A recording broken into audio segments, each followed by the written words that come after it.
You're here for one thing and one thing only, and that's to learn about gin and botanicals. We've got 5 incredible speakers for you today who are going to talk about gin. We all have our own individual botanicals that we want to talk about, and the particulars. We use most of them in our gins anyway. The one I'd like to talk about today is chamomile. Is somebody moving this? This is great. So you can see this wee thing here. It's a board that I've got up in my botanical store, and it just tells you the different places in the world where I buy the botanicals from. I have no idea where half these places are because I'm colour blind and I have no idea what's land and what's country. But that's the people who set that up. Why they did that without asking me, I have no idea. Chamomile. Now, there's one part in here, and hopefully you will see. It's quite nice. It's a nice sort of wee piece about it. The other ingredients in cam fruitiness. Where have they ever got that from? I have no idea. Fruitiness in chamomile flowers. It was just something that's, advertising. They put in there and they think, yeah, it's fruity. Chamomile flowers are certainly not fruity. Actual chamomile flower itself, when you take the flower and you smell it, it's just like a nice wee daisy. This is actually a German chamomile flower that you're seeing here, and the reason I know that is it's in a river. They particularly like wet surfaces. Roman chamomile is particularly dry surfaces, but people use these. The one I use, Roman chamomile, and I think Joanne Moore from what's the gin? Goodness me, gosh, Greeno's, yes. What's the bloody gin called?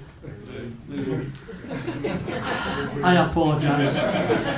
Joanne will be thinking, goodness me, why did they leave this as tall? But Bloom Gin, she uses, and she does claim that she is the only female master distiller in the world. Now, I can only assume this is for gin, because I think there is other master distillers, female master distillers, and the more the merrier as far as I'm concerned, because women in general have better noses than men. I don't think these guys will agree with me, but I would say. And in Bloom Gin, she uses chamomile, honeysuckle, and pomelo. Now, the whole idea of this is it's a floral gin, just like Tanqueray number 10, the gin that I make. And that the chamomile is there just to give you a little lift when you actually nose it. The taste is nice and it's nice and gentle. But chamomile flower itself it's kind of, being a little daisy, you smell it, there's not a lot there. If you break into it, unfortunately I didn't bring any samples today, I apologise for that. But if you break into it, the chamomile just bursts out. Now, you can imagine that when I'm distilling it, after about sort of an hour into distillation, the heat and the still, the vaporisation, it just floods out. It's such a wonderful nose to get. It kicks in very early, and this is the whole idea of a floral type note to any gin is when you get it to start with. You put it to your nose and it's something different, it's there. We all know that juniper is the main ingredient in any gin. If it wasn't for juniper, we wouldn't be here. But we're allowed to add these extra ingredients in to give gin a lift. Bring it into a new sort of era. Let's stick with the old, but we can move forward a wee bit. This is a sackful of gin. It doesn't look very interesting at all. Just dry wee flowers, but that's how I get it. And trust me, these wee flowers, every single individual one. And the plant itself, the plant only has one, the sprigs only have one flower, whereas German chamomile, they branch off as well. These have, the centre of these are really thick, and that's where you get the essential oils from, the actual aroma from it. It does burst out. I can't talk too much about this because it's just, I love this wee flower. It does so much to Tanqueray 10 and Bloom Gin. I'm glad I remembered that again. Isn't that horrendous? Do you have another, or is that me sort of slide I can pass on to? No. Next time, that's my slide. Whoa!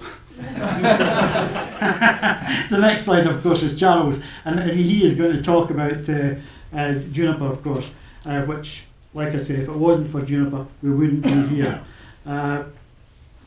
What more can I say, except if you ever get the chance again and they get 5 of us, please come, because we are so appreciative of the fact that you've came to us today and just to see us. And please, this is a one-time chance that you've got to ask questions at the end to any of us, and make the most of it. Thank you.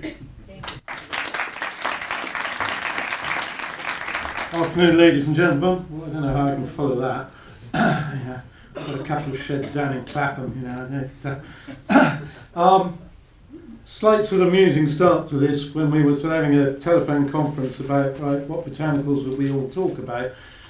People picking tea and people picking chamomile, and somebody got quite excited about coriander seed and kept on going for a bit. And finally I said, well, I suppose somebody better talk about juniper, because technically that's what gin's supposed to have most of in it. So I ended up with juniper, but it is a wonderful product because it's been around for millennia. The human race has used it for thousands of years. You can trace back through all sorts of records, obviously primarily as a medicinal item. I mean, in 1269, the Nature Bloom quotes, "He who wants to be rid of stomach pain should use juniper cooked in rainwater. He who has cramps, cook juniper wine, it's good against pain." And in many ways, like so many botanicals, juniper's almost been used as a cure-all. It's certainly got diuretic properties. There have been claims that it encourages the appetite, and equally that it suppresses the appetite. So it does everything. There is a certain amount of current research going on, quite serious research actually, in the diabetes area, because it has been found that actually juniper encourages the release of insulin from the pancreas. So fairly soon diabetics are going to be able to drink lots and lots of gin. And in 1 or 2 places it's actually been suggested that it's useful for women in the form of contraception. So there we go. Now juniper is obviously the flavour that needs to be predominant in spirit in the spirit for it to be called gin. That's what the EU rules say. What is used, why did we come to use it, and what are its properties? Juniper berries are not actually berries. First fact, they're actually seed cones, because the juniper is a member of the conifer family, or as I think they call it, Gymnospermous plant. I think I pronounced that right, but I wouldn't know. Juniper basically is, of course, grown wild. Of all the botanicals we use, it's probably the one which is virtually, people don't cultivate juniper, they go and pick it up on the hills in Tuscany, up on the hills in, a very nice day last year, picking it up on the, watching it being picked actually. It was a damn good excuse for a good lunch. But it is grown wild, and indeed part of the reason why London gin became so well made is, in fact, up until the time of the First World War, there used to be a lot of juniper grown wild on the top of the Downs, the Chilterns and places like that. During the First World War, when the need for food grew dramatically, they both either ploughed it up or otherwise they grazed it away, and nobody's bothered to get back and plant any. So it's a wild rather than a cultivated plant. So it's been around and easy to do. It's not being a berry, it actually stores, if you've got a dry place, it stores easily, which is obviously an advantage when you've got something that's cropped once a year. It actually can be kept, once it's dry, it can be kept. And unlike or a lot of botanicals, I shouldn't say most, a lot of botanicals, the oils in it actually concentrate over time. They don't dissipate. I mean, if you have something, for instance, like, say, like ginger or citrus peels or things like that, they will lose their oils. They will actually lose their flavour. Juniper actually concentrates down. The berries themselves, of course, actually are 2 years old when they're harvested. And the interesting thing is when you walk around the bushes where they're grown, you'll actually see sort of this year's crop and last year's crop, and they grow literally alongside to each other. Some ladies go along and give it a hell of a whacking with a stick. Don't get in their way because they'll give you a whacking otherwise. Putting their bits of sacking or whatever, or their collection baskets below it, and they whack the bush and down come the berries. So it was something that was very easy going back over the centuries to actually keep once it had been cropped. Its property, well, it is, you could say, of course, juniper is everything that, you know, when you pick up a good glass of gin, the first thing you should see, the biggest thing you should find is juniper coming out at you. Piney notes, without doubt, resinous.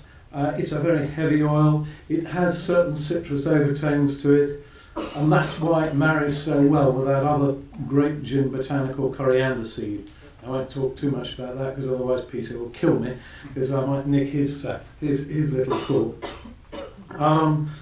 Its very heaviness and its very pungent and its pininess was exactly what encouraged its use. If we go back to the days long before anybody had thought about making London dry gin with neutral spirit, and back in the days of the 17th and 18th century, when Mr. Coffee was not even a sort of a shimmer in his mother's eye, neither was she at that point. Spirit, its quality of spirit coming off a lot of the stills was distinctly of second-rate nature, and an awful lot of the botanicals that were being put in the spirit at that time were as much put there to mask the impurities in the spirit as they were to actually add flavour to the spirit and to make the gin. And juniper was ideal for that because it would do an awful lot of that. Once, of course, Mr. Coffee came along, the distiller, we were at last liberated. We could actually get real neutral spirit, and we could actually play around with the botanicals specifically to flavour the spirit rather than to mask impurities. And juniper was the one that really made it to the top of the hill. And its very nature also makes it so great to be in a spirit which is essentially a mixer. Gin's never really been made to be drunk neat. In the old days, okay, it was drunk with water, it was drunk as pink gin, items like that. It was never made to be drunk neat, and the advantage of juniper is that it marries up with other flavours and it never really gets subjugated. Any good gin cocktail, any good drink, you should still find the gin and the juniper coming out at you. Right. Yeah, there's the lady with the stick. I tell you what, she can't help you or what. Should we move on a little bit to licorice? Licorice, fascinating, really fascinating botanical. Gets spelt in various ways.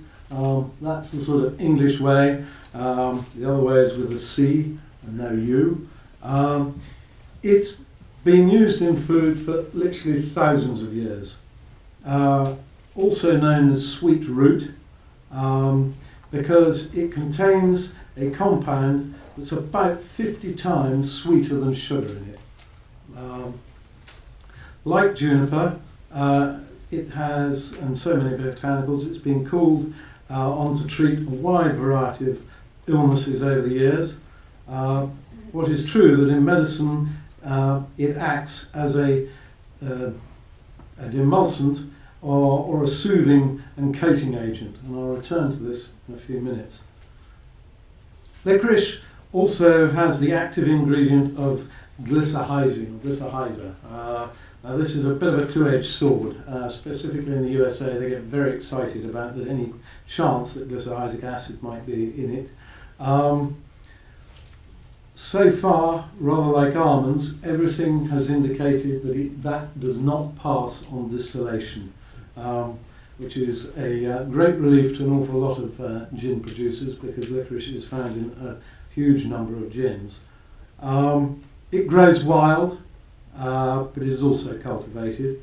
and it's the root that actually gets used in the gin. You see it becomes very neat just before you put it in the gin. It can be used either in root form in gin distillation or in powder form. And again, the interesting thing is that the two give slightly different flavour properties to the gin. If you use one or the other, you can have exactly the same recipe. If you put the powder in, you'll get one flavour profile. If you put the root in, the cider root in, you get another profile.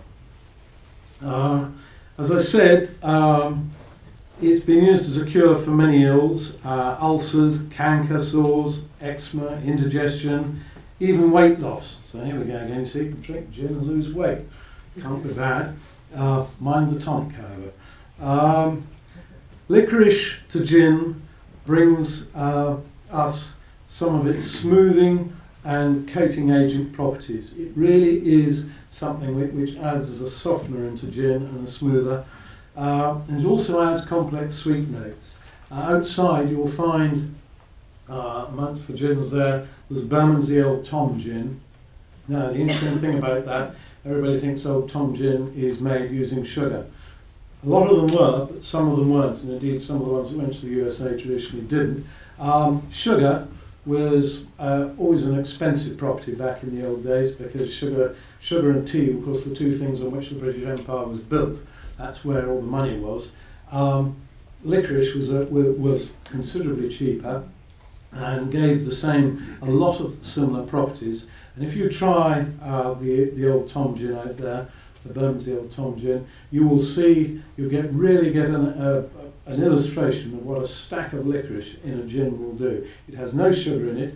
It certainly acts as a smoothing. There are slight sweet notes. It also delivers, I actually think it's a very earthy quality to the gin. It's one of the few gins where the licorice is probably sort of somewhere like up to about 2/3 the amount of juniper that's in there. So it's very, very heavily licorice. And really, that in many ways deals with, as I say, with licorice. You'll find it in a lot of gins in greater or lesser extent, and really it's its smoothing nature that we use it for. Thank you very much. You may not have heard of Alcohols Limited, but we are a major player in the London dry gin market, but we don't have a brand. So we make for other private labels, around about 80 at the moment. We have a team of 4 distillers with about 85 years experience between us. And our distillery is in Langley, in the Black Country, just outside of Birmingham. So today I'm here and delighted to speak about 2 very different botanicals used in certainly the majority of London dry gins, and that is orris root powder and coriander seed. Isn't it? Very pretty, isn't it? Orris root. Orris root powder comes from the stem, the underground stem of the Florentine iris plant, and that is the plant there. As my fellow distillers would agree, or hope would agree, it's the most expensive botanical regularly used in London dry gin. Frighteningly expensive, in fact. So, where are they grown and how are they cultivated? Florentine iris has been grown since about 1700 and is grown in the olive groves and vineyards of Tuscany in northern Italy. The best quality will come from fine and sandy soil. The ground is drier, the lack of water makes them easier to cultivate, and they are cultivated in a very labour-intensive and manual way. The plants are planted in August and they grow for 3 years before they can be cultivated, and the best yield will come in the 3rd year of cultivation.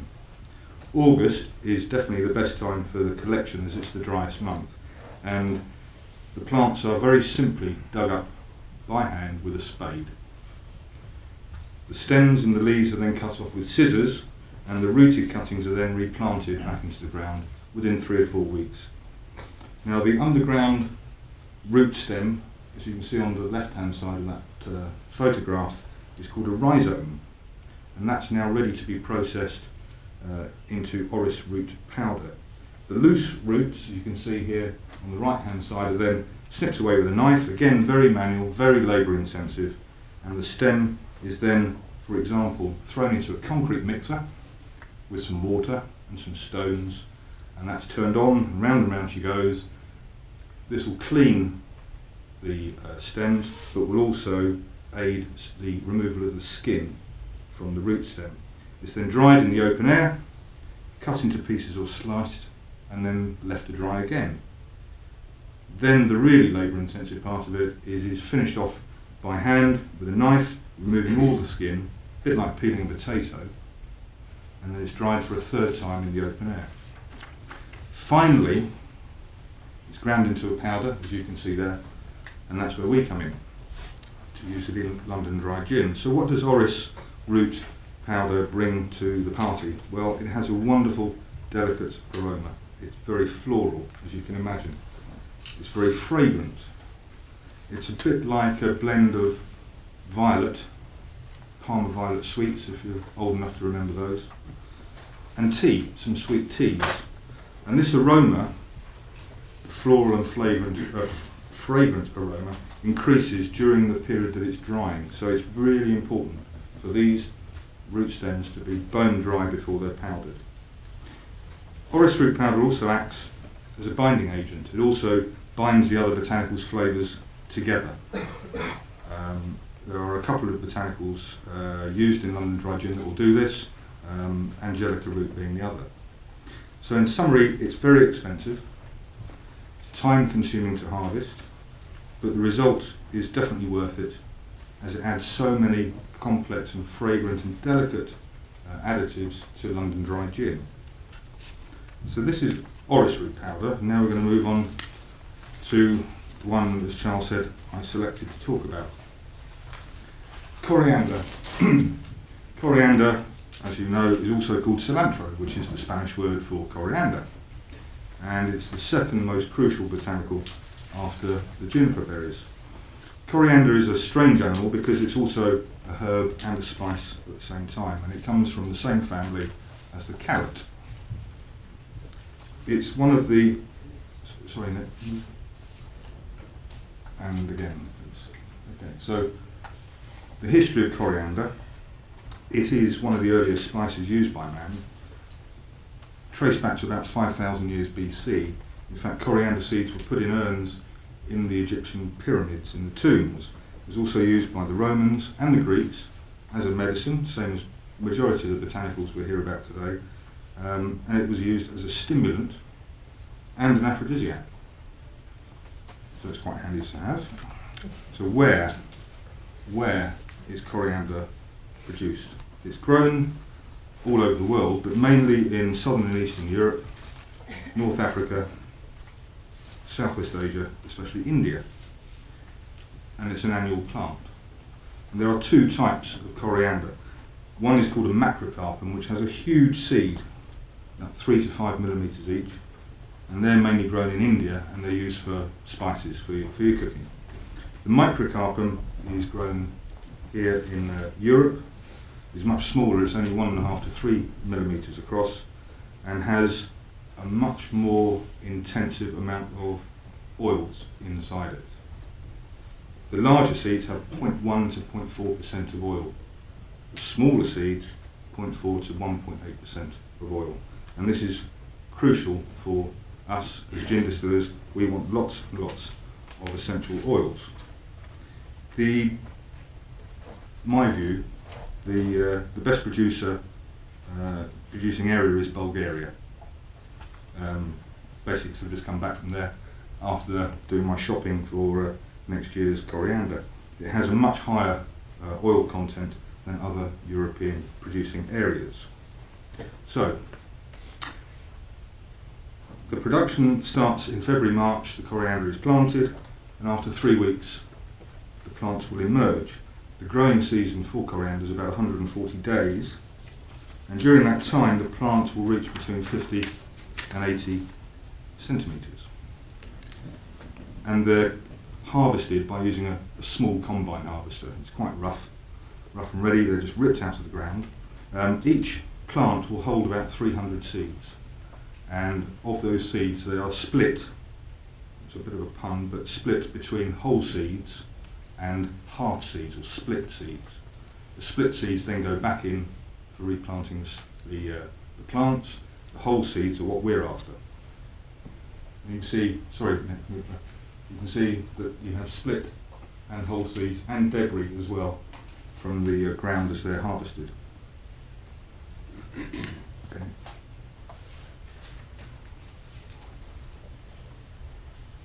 Rather a wonderful piece of kit.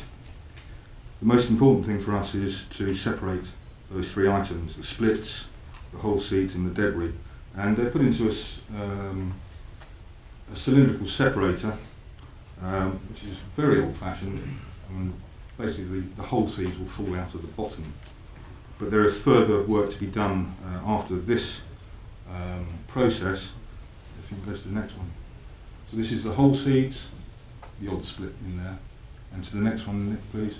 This is a brutal piece of equipment. This is a grader, so the seeds will come in, fed into the grader, and they will be graded down to individual sizes because some of the seeds on the plant won't have matured, they're too small.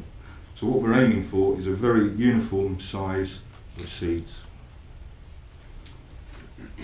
Now, how does it come into London Dry Gin? Well, as you can see, it's a very small seed, so we need huge volumes of it. Tens of thousands of tonnes, in fact, for the UK. And this year's crop, sorry gentlemen, is about half what it normally is. So coriander is very hard to get hold of for next year.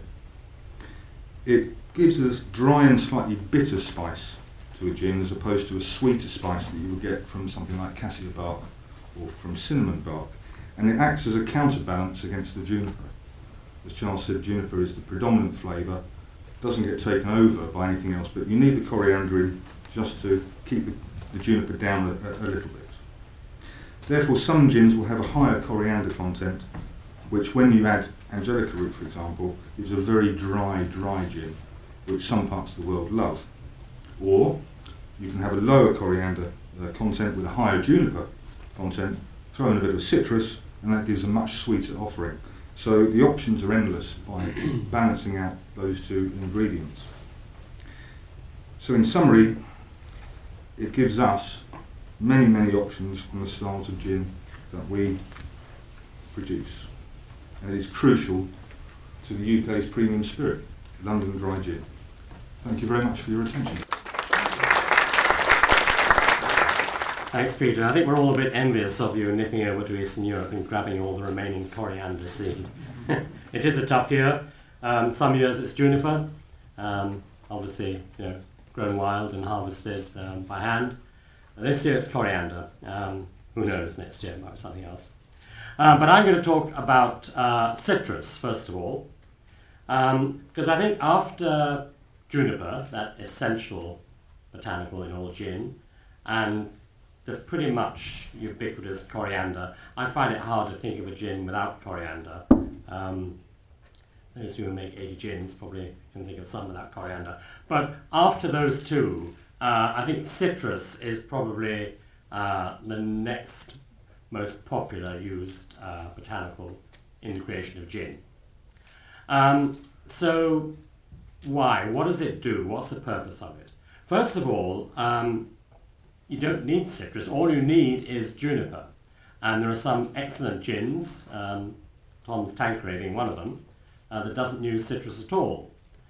So it's not essential, but what does it bring to the party? I think the great thing about gin, when you compare it to other spirits, is that there are so many different elements that bring flavour. And the art of the distillers is to actually get them in balance so that they complement each other and work together. So juniper, that essential note, but citrus, I think, brings some of the more upfront, clean, fresh, sharper notes to gin. Coriander, that spicy note. If I look at all the many gins that are out there now and try and put them in some sort of category, it's pretty difficult. I try to keep a library of gins at the distillery, but I can't keep up. There's so many new ones at the moment. The sort of standard headings that I would give them are juniper-led, citrus-led, and then you get spice-led, and herb and floral. That's 5 actually. And they all kind of fall into one of those categories, but will have elements of the other things as well. So citrus, clean, fresh, up front. There is a huge range of different types of citrus out there. Traditionally, orange and lemon. They're the ones we most usually see in gins, certainly the more traditional brands. And again, where they come from, what particular type of citrus they are, what type of orange they are, all make a difference. I think the one thing that I've learned as a distiller over a few years is that small changes can actually make a big difference in the finished product. So, orange, probably the most common. Actually, maybe lemon is more common than orange. Where it comes from, the Italian lemon is different to the Spanish lemon and so on. Due to climate, due to oil content, it's those volatile oils that distill and contribute the flavour to the gin. Orange, for Beefeater we use the bitter orange, the Seville orange. Other gins use sweet orange. So again, they make a difference. I think it was Charles that mentioned that when you're distilling, when you're talking about juniper, those notes are very much the keynote flavours in gin. But when we distill all these botanicals, they all come across at different stages of distillation. And that's why gin is so different to other spirits. There are so many more ingredients. Whiskey is made from grain. Rum is made from sugarcane. Brandy is made from the grape. Gin is made from juniper plus whatever you want. I think the expression is, as long as it's decent, honest and legal. I'm waiting for the first gin that isn't quite legal. It won't be me, obviously, but there's a huge range of botanical materials out there. So citrus really changes it. And when we're distilling, all those botanicals come one after another. And if you come to the Beefeater distillery, first thing in the morning, the aroma is, the atmosphere is full of citrus. It's more volatile, it needs less heat to drive off the flavours, and that's the first flavour we've got. And then we get juniper, then we get coriander, and so on. So it runs through the range of flavours and the botanicals, kind of one after another. So you have to be quite careful how you collect them. But the end product should be, hopefully, a harmonious and balanced combination of all the botanicals that have been in there. I think, one of the reasons that citrus works in gin, or maybe it's the other way around, so many of the classic cocktails use citrus, normally lemon juice, as one of the ingredients. And, there's a connect. The interesting thing about gin, as a gin distiller, I'm very much aware of the fact that what I make is actually not the way anyone drinks it. Something else has happened. It may be as simple as a gin and tonic or a more complex cocktail. But gin is, because it's so versatile with all these different flavours, it can be led in whichever direction the competent bartender wants to take it. I would slightly dispute Charles's claim that gin has to be drunk with something else, because we've just launched a sipping gin with Burroughs Reserve, but that's another story for another day. But I think, nonetheless, the evidence of a good gin is that you can actually drink it on its own. It may not be how you wish to drink it, but if it has its own integrity, its own balance, then it'll work in other directions for other people. So orange and lemon are the most common. I did a little bit of research because I seem to recall other citruses being used, and of course I remember that I used grapefruit in Beefeater 24. And I went through Gary Regan's book earlier on just to see where else I could find references to citrus. And I found, apart from lemon and orange, tangerine, mandarin, clementine, grapefruit, lime, bergamot, actually nearly all of those in Larios 12, which has out of its 12 botanicals, 6 of them are citrus. So there's a massive range of styles and varieties of citrus. They all have their own part to play, but what they do is to give variety to the gin. So back to the question about gin being predominantly juniper, which is what it's required to be by European law.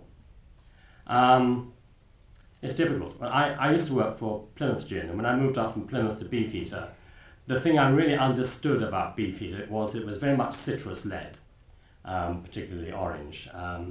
So does that mean it's not predominantly juniper? It's a rotten definition, by the way, to say predominantly juniper by taste, because we're all going to taste differently. But there needs to be evidence of juniper there. And it's because citrus is so volatile, it will always show first. It doesn't mean there's more of it, but it's got sharper elbows in the queue. It comes to the front quite quickly. So that citrus note you tend to get at the beginning is because it's more volatile, not necessarily because there's more of it. So we're gin. So huge range, huge style, from Spain, from all over Europe. Gins that are made overseas obviously American gins would probably use citrus in Florida. I think it's a bit of a problem importing citrus into the States. I've had it confiscated from me in the past. But a hugely important style in the development of gin, in giving that complexity, that balance of flavours. The other thing I want to talk about is tea, because having said that a good gin is a balance of flavours that complement each other and work together, about 5-6 years ago, I was tasked to produce a new gin for Beefeater, which turned out as a Beefeater 24. And, okay, a new gin, wanted to do something different, hopefully not for the sake of being different, but just to see how you alter the balance of flavours by introducing a different element of flavour. And I decided to use tea because tea actually works well with gin. Forget the pun of G and T for a moment. This is tea leaf. I was actually in Japan, and in those days the tonic water didn't contain quinine. It was banned in foodstuffs. Quinine basically is a medicinal herbal drug, so it wasn't allowed in foodstuffs. So although my gin was fine, my tonic water was different without quinine, so my gin and tonic was different, so I'm not happy. So what else can I put in my gin? Gin, that great mixable drink. Maybe I wasn't quite in the mood for a Negroni at that particular second. Can't think why, but I wasn't. What was around me in terms of soft drinks? Soft drinks, tea. Green tea, iced lemon tea, that kind of thing. So, okay, what happens if I put tea in my gin as an alternative to tonic? I could have used grapefruit juice or lots of other flavours. And it actually works very well. So I thought, why not use tea in distillation? What will happen? So I did a lot of research on teas, and I ended up using two teas. One is this a Japanese sencha tea. Sencha is a process. What happens is when they pick the leaf, they put steam through it to prevent it from oxidizing, so it stays as green tea. And lots of teas in China and in Japan and Taiwan are made in that sencha method. And what I was looking for was some flavour that was compatible with the other flavours in the gin. And I think what I learned from that exercise, by this time I'd been making gin for 40 years, but always somebody else's, the founder's recipe, as we're all tasked with doing on many brands. But the introduction of tea, and this is very important in the way that drinks work, what it did was not just to add tea as a flavour to the other botanicals that were there, but it actually changes the relationship between the other botanicals. So in that respect, 2 + 2 doesn't always make 4 when you're dealing with flavours. Any of you who are involved in making mixed drinks and cocktails will understand that that drop more lemon juice or sugar syrup will suddenly change the balance of the drink. And to keep it the same is a hard thing. We'd all make something different, but being consistently the same. Go into a bar and order the same drink 3 times from different bartenders. See if it comes out the same. That's the ultimate challenge. Great fun doing that. So it changes the relationship between the other botanicals in the way that all the other botanicals do as well. And the secret, the art, the skill is to get something that's harmonious, that balances, that complement each other, and create something totally different from similar botanicals. There are lots of gins, from the 5 of us here, that use very, very similar botanicals in our recipes. But in addition to the botanicals, the way you make the gin has a big significance. And those little differences with similar botanicals can make an incredibly different style of gin. So complex and variable and useful to use. There's a tea garden, is that the word? The other tea that I use is a Chinese green tea. They both have different characteristics, and it's how they work together. It's introducing, if you like, a new member to the family. It changes that family relationship, and hopefully it's welcomed in. I talking to the wonderful Tony Canigliaro, who runs the Colebrook 69 bar and the Drink Factory. He explained to me why tea works. And it's because the molecular structure of tea is such, it's got big molecules, is such that it attaches very successfully to other flavours. That's why we see, out in Covent Garden here, you'll see shops selling soap and cosmetics made with tea, and drinks made with tea, and hopefully some gin made with tea, cocktails made with tea. It's a very versatile product because its molecular structure makes it attractive and amenable to other flavours. Same will apply to any other botanical, but I just wanted to give those 2 as an example. So we're well on the way now. We've probably covered 5 or 6 botanicals to probably the next new gin. God help us. Thank you. Stunned. Where do I go from here? I guess that's the big question I have to ask. Huge amount of knowledge, background in distillation. And I was thinking about where do I go? I've got Angelica, which, do you know what, I've really enjoyed investigating and further researching. But I've also got spice as well. And for me, spice, young, fresh, vibrant, invigorating. So what I'd like to do is just take you through Angelica, which I really rate as a botanical. It's got such great uses, and also take you through some of the medicinal and medical areas of it, and then take you through some of the spices. Then after that, I want to kind of renew the contract we as distillers have with you as consumers, mixologists. So first of all, moving on to Angelica. Angelica, Archangelica, Holy Ghost, Wild Celery. All these are names that we've had for this particular plant or botanical. Herbaceous, perennial or biennial. There's 60 different types of Angelica in the family group. However, we're just going to be focusing on Angelica, Archangelica. Now, it grows in all of northern Europe and Asia, and it likes damp growth areas. It flourishes, and on the second year of planting it comes up with umbels of white and greenish flowers. And then from that, they can be harvested once they die back. Now, it's such a versatile botanical. It has been used throughout the whole of history in many, many areas. So, for instance, the seeds are quite often used as a fragrance for gin. But more than just gin, chartreuse, or also vermouth as well. So they're used in there. So it's a very versatile seed. Moving down to the stem, if you want. I think this is quite fun, but apparently it tastes very nice with reindeer milk. Okay, so there's other aspects of how it's been used, but also the Sami people in Lapland use it as a musical instrument. It's also crystallized and used as a sweet. So it's got a great use there. Moving down to the roots. Now the roots have a wonderful place in history.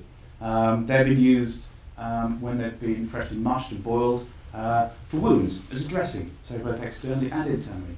Okay, they've also been used as a succulent food, sweet, also delivering calorific benefits. But it's the aromas that we get from all of these. Now, as there's 60 there are 60 different profiles in aroma. Some more citrus-led, some less citrus-led. But it's the pungent, aromatic, musky aroma. Some people also link with juniper that you get from the Angelica root, which really, really kind of involves me and infused me. When you actually go to purchase this, the aroma as you smell and crunch, it's just wonderful. It's a really earthy botanical. So for me, Angelica, Archangelica is a beautiful botanical. Now, where's it been all this time? I find some of the other uses really fantastic for this. So for instance, it was smoked as a cure for asthma. Now, smoking and a cure for asthma I always find is quite interesting, but it was there. It was also used for urinary tract infections. It was also used for other aspects of that, so it's got a real history. So Angelica, all the way through gin and gin distillation, has a great root and great versatility. So, moving on to the next one, which is my first spice. Piper cubeb, or tail pepper. Okay. Now, for me, this, goodness me, it's a real roller coaster botanical. If you take one of the pepper grains and you crunch it between your teeth, you get a huge avalanche of flavours just coming through. So, for instance, first of all, you get the peppery notes that come through, and then for me, as Desmond quite rightly said, there's different people that experience flavours in a different way, but for me, I get a menthol stroke eucalyptus, and then I go through to lavender, and then I get some of the resurgence of the peppery notes coming through. So all in all, I think it's an absolutely stunning, vibrant botanical, and sits very well within gin distillation. So, where's it been used before? Okay, cubeb berries has got a great history. Again, smoked for asthma. Smoked for curing phlegm. It was used as a fertility treatment as well.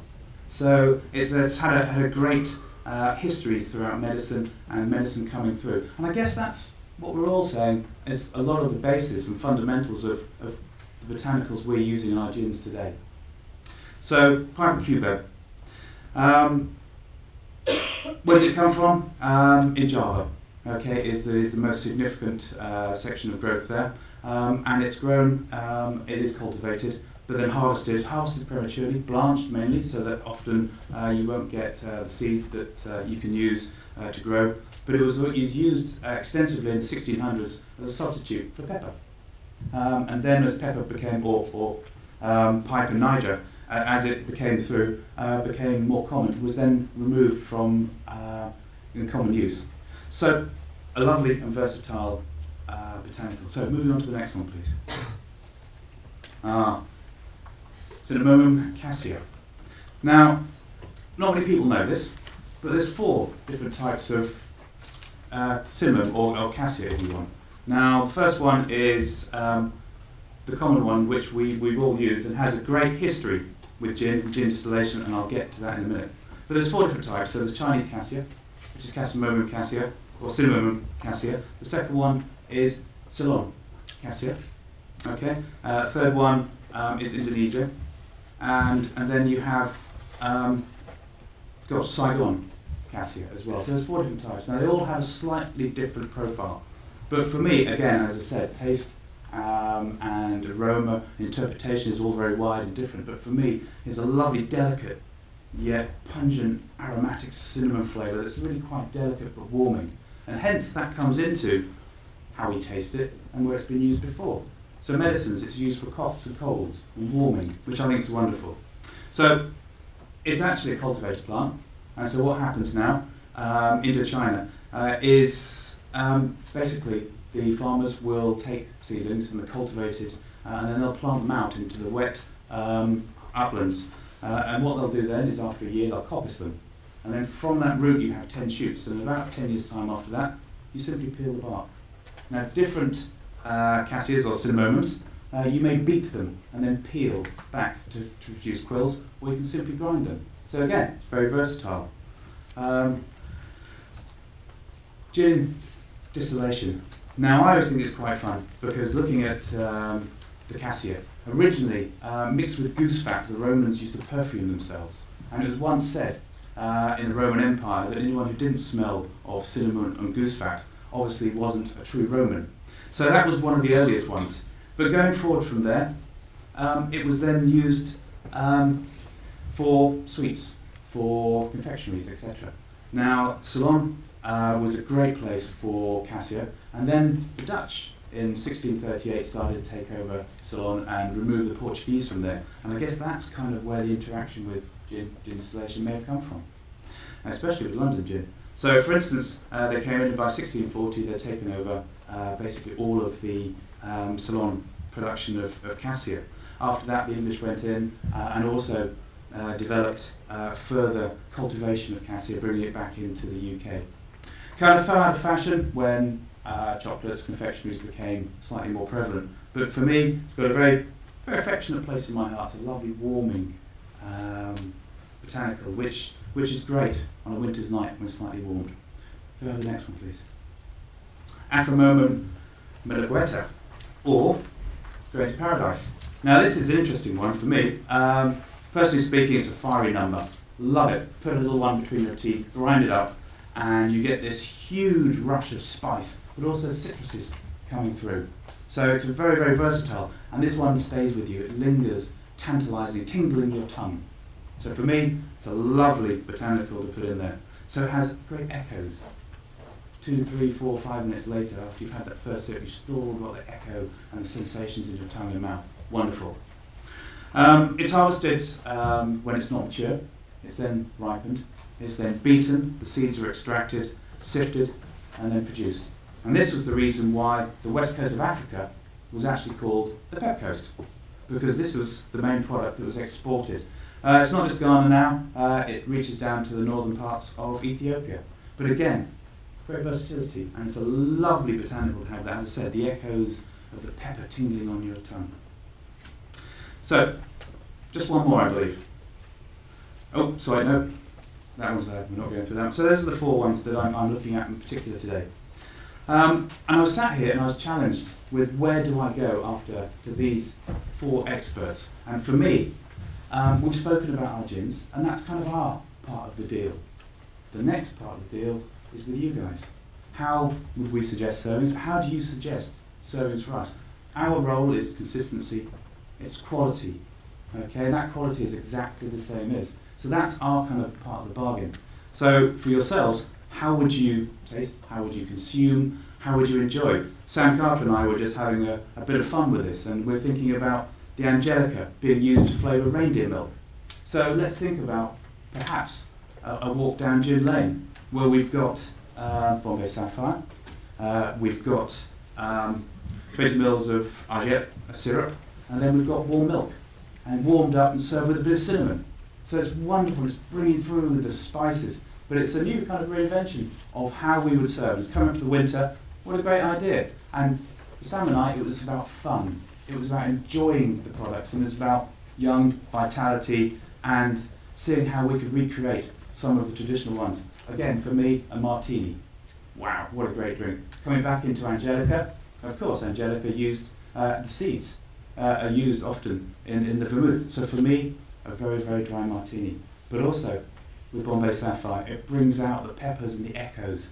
So wonderful, wonderful way to enjoy our products. And that is the challenge that we all have here. Not just for consistency, but how we consume, how we reinvent.